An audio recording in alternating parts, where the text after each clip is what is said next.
गति 100 शब्द प्रति मिनट। डिक्टेशन शुरू होगा 5 सेकेंड बाद। Ready, start. जीएसटी काउंसिल ने शनिवार को हुई अपनी 48वीं बैठक में इस महत्वपूर्ण प्रस्ताव पर सहमति दे दी कि अधिकतम 2 करोड़ रुपये तक की गड़बड़ियों के मामले में मुकदमा नहीं चलाया जाएगा। अभी तक यह सीमा 1 करोड़ रुपये थी। काउंसिल ने सरकारी ऑफिसर के काम में बाधा पहुंचाने, सबूतों से छेड़छाड़ करने और आवश्यक सूचनाएं मुहैया न कराने जैसे आरोपों को भी दंडनीय अपराध की श्रेणी से बाहर करने की बात कही है। ये फैसले कारोबारियों को बड़ी राहत देने वाले हैं। असल में कारोबारियों के लिए टैक्स चुकाना उतना बड़ा सिरदर्द नहीं होता जितना कर अधिकारियों को इस बात का विश्वास दिलाना कि उन्होंने नियमानुसार टैक्स भरे हैं। अक्सर इस बात को लेकर दोनों पक्षों में मतभेद होता है कि कितना टैक्स चुकाया गया है और कितना बनता है। अगर ये मतभेद आपस में नहीं सुलझते तो मामला अदालत पहुंचता है। अक्सर ऐसी स्थिति में अदालतों पर मुकदमे का बोझ तो बढ़ता ही है, कारोबारियों का भी वक्त जाया होता है, जो ईज ऑफ डूइंग बिजनेस के लिहाज से ठीक नहीं होता। 2014 में केंद्र की सत्ता में आने के बाद इसी वजह से बीजेपी सरकार ने ईज ऑफ डूइंग बिजनेस पर जोर दिया और इसे लेकर राज्यों में एक स्वस्थ स्पर्धा भी शुरू हुई है। राज्य अपने यहाँ कारोबार के लिए सुगम स्थिति बनाकर अधिक से अधिक निवेश आकर्षित करने की कोशिश कर रहे हैं। 2014 से पहले यूपीए सरकार के दूसरे कार्यकाल में टैक्स टेररिज्म बड़ा मुद्दा बन गया था।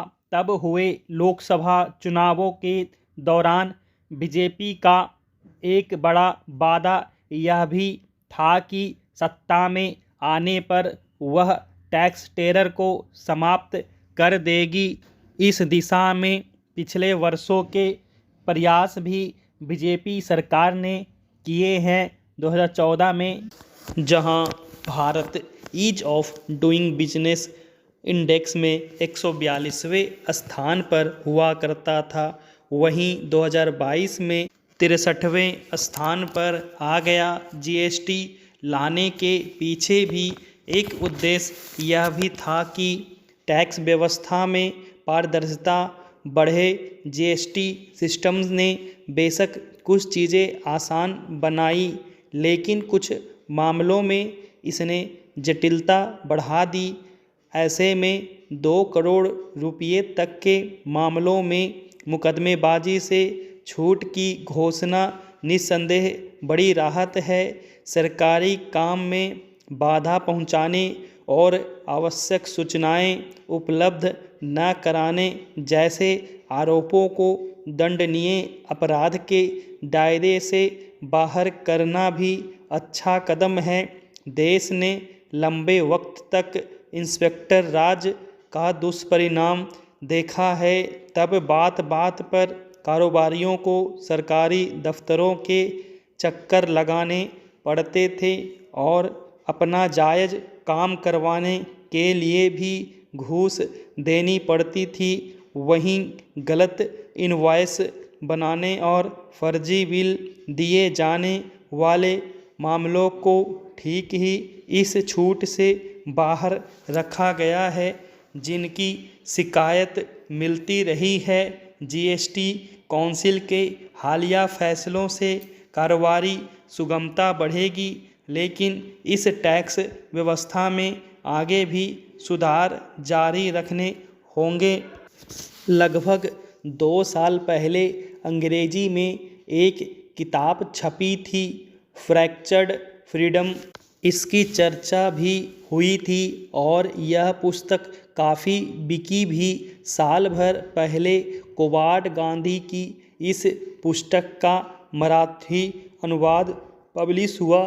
ट्रांसलेशन अनघा लेले ने किया था। कुछ ही दिन पहले महाराष्ट्र सरकार ने इस अनुवाद को पुरस्कृत कर पुस्तक को फिर से चर्चा में ला दिया। लेखक कोबाड गांधी और अनुवादक अनघा लेले दोनों को खूब बधाइयाँ मिली। फिर अचानक महाराष्ट्र सरकार जैसे नींद से जागी और पुस्तक को दिया गया पुरस्कार रद्द करने की घोषणा कर दी। कारण यह बताया कि इस पुस्तक ने लेखक ने नक्सलियों का महिमामंडन किया है और सरकार इसका समर्थन नहीं कर सकती। अवार्ड रद्द करने के साथ साथ उस समिति को भी भंग कर दिया गया जिसने पुस्तक को पुरस्कृत करने की सिफारिश की थी।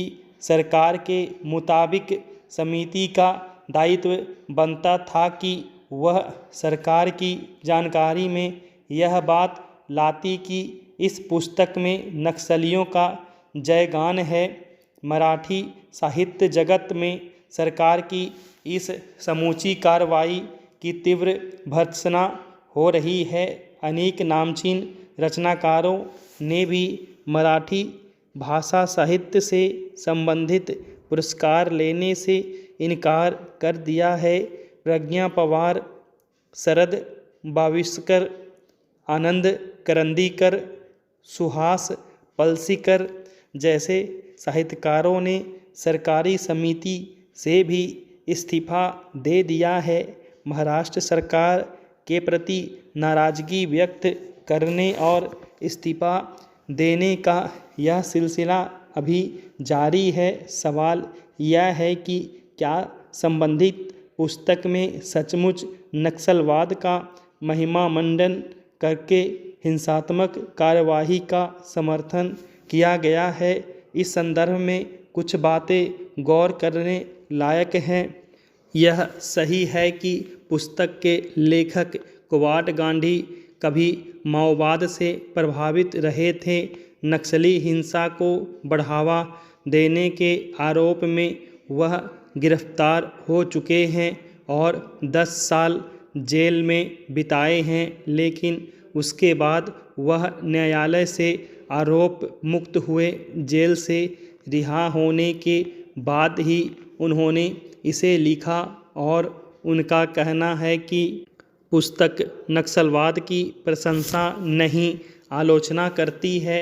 माओवाद को बढ़ावा देने के जिस आरोप में पुस्तक को दिया पुरस्कार वापस लेने की घोषणा हुई, उसी पुस्तक के कारण माओवादियों ने लेखक को अपने संगठन से अलग कर दिया। उन्हें लगा कि यह माओवादी आंदोलन को बदनाम करने वाली है। यह भी रेखांकित किया जाना जरूरी है कि दलितों, पिछड़ों के संघर्ष के प्रति अपनी सहानुभूति को कोबाड गांधी ने कभी छुपाया नहीं। वह और उनकी दिवंगत पत्नी अनुराधा पिछड़ों के अधिकारों की रक्षा के लिए लगातार सक्रिय रहे हैं, पर दोनों का यह भी कहना रहा है कि उन्होंने हिंसात्मक कार्रवाई का समर्थन कभी नहीं किया। ज्ञातव्य है कि सन 60-70 के दशक में बंगाल के नक्सलवाड़ी से दलितों, आदिवासियों के अधिकारों की रक्षा के लिए एक आंदोलन शुरू हुआ था।